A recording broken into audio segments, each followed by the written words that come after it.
And in studio I've got Q Richardson. Welcome to Cita Radio. Hi, thank you for having me. And can I say even welcome to Barbados? Definitely. Yeah. So Q Richardson, tell us about Q Richardson. For someone now listening and saying, who is Q?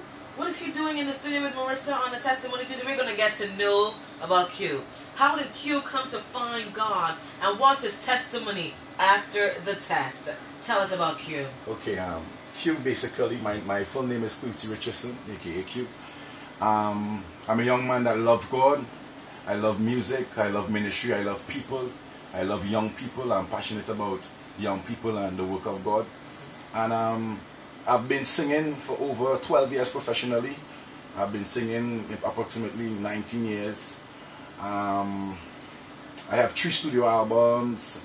I have features with DJ Nicholas, with Mr. Links. I've worked with Showing Gardner. I've worked with Carlin Davis. I've worked with some of the biggest artists in the region as well too.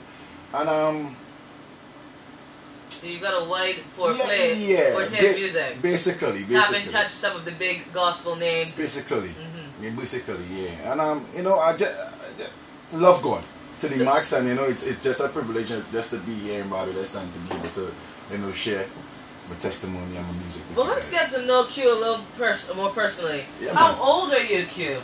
I'm putting you on the spot. You're 29 years. Okay. 29 years. And tell us about how this 29-year-old who says that he has a passion for young people and has been working with lots of the big names, as they say, in gospel music. How did you come to know God? Tell us a bit about how that journey's been. Wow. I started off singing at 11. At the age of 17, I went to a regional camp, a Power camp in Grenada, and the camp was comprised with 9 different islands, and Barbados was there. Barbados they represent, and I meet some friends from all the different islands and whatnot. It had a singing competition there as well, and I won the competition for Trinidad, and from there a lot of the young people from different Caribbean countries got to know Q. 21 I released my first album, and I started touring, and by 22 I started doing plenty. I probably had already toured 10 countries already and whatnot and stuff like that.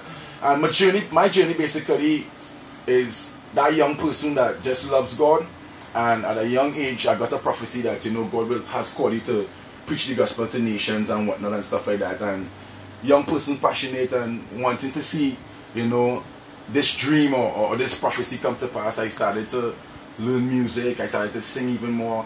I grew up listening to Showing Gardner, Royal Priesthood, Mr. Links, Monty G, and all these guys and whatnot and stuff like that. And it's been a tough journey, you understand? But God has kept me.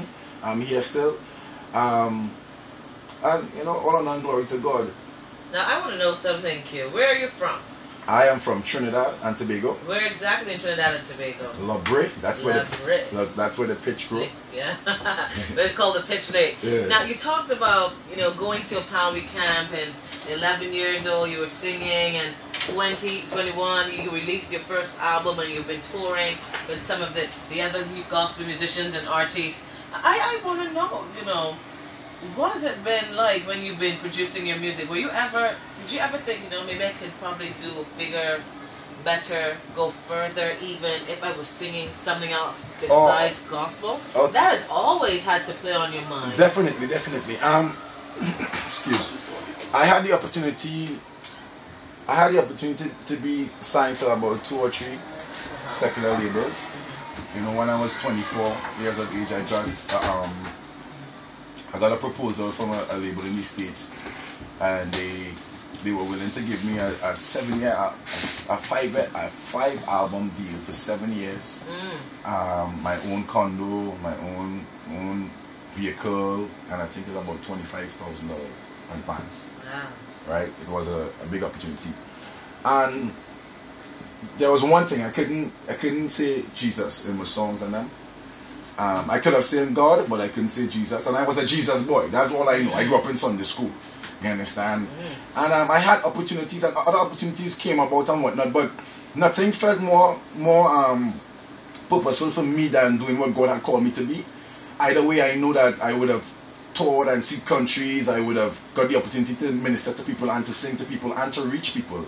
You understand? And that was more fulfilling than me, because I believe that whatever God had for me was more powerful, and it was more demanding of my life than anything anybody could have offered me. And it had the times where it was tough, because you know, we gospel artists, we don't make no set of big money, you know, because money comes into play when you think about it, being in a career as a gospel artist and whatnot and stuff like that. And there are times that, you know, you would think, you know, we could just go secular and, you know, try a thing and do something. Because I know it has to be real. And let's be real. That's the reality of it. You were singing gospel, but and you know what? It must have been still easy for you, you know, that journey, making the decision. Should I go with them and sing God? But if I sing God, I'm still talking about Yahweh. Yeah. But you know, I could probably still squeeze it in and get it, because I won't be able to say Jesus. Yeah. But I can still work it out. And you know, that had to be a real hard decision. It was tough. And then the thing about it is that the deal I was getting was for 5 albums for 7 years. They practically would have owned me for a really long time. You understand? If it was a one album deal, probably I would have tried a thing, but then you know, I can't do that for that amount of time. So, you know, I turned it down, and it was tough.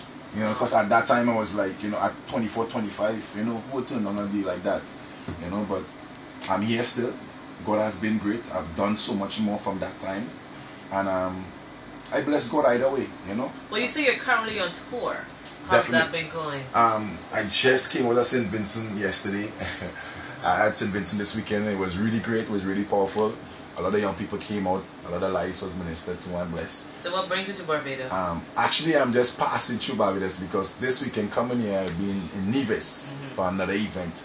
You know, I had the opportunity to either stay in St. Kitts for the next couple of days or just pass through Barbados. And the last time I was here for Nayan event, I just came here for 2 days. I had to leave because I had another event the day after.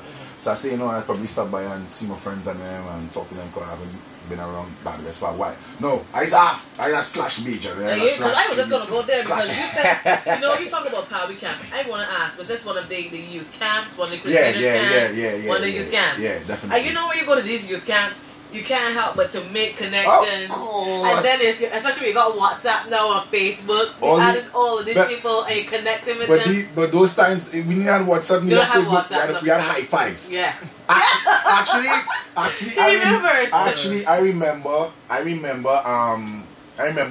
writing letters via mail and stuff like that. Yeah. You know, that's how I met some friends actually from Trinidad. Yeah. And up to this day, when you're going to Trinidad, you know you're gonna stop here. Right. Because you've met these friends, and these connections have just not started at camp, but they continue through your life. Okay, for example, right? Some of the first Bajan friends I made on that camp, and we friends still up to this day. I don't know if you all know Carla Banfield. Carla downstairs. Yeah, actually, okay. Carla is downstairs. Carla, Kimberly King, which is Kim Harris right now. Stanley Harris, Barry Reed. Yeah, you know people. Yeah. I used to come back in the time when these guys were around. This reggae band. I try to remember Tribal Roots and them. I was around those time there, you know. I was around Barbados when Jose was just getting started. You understand? That's how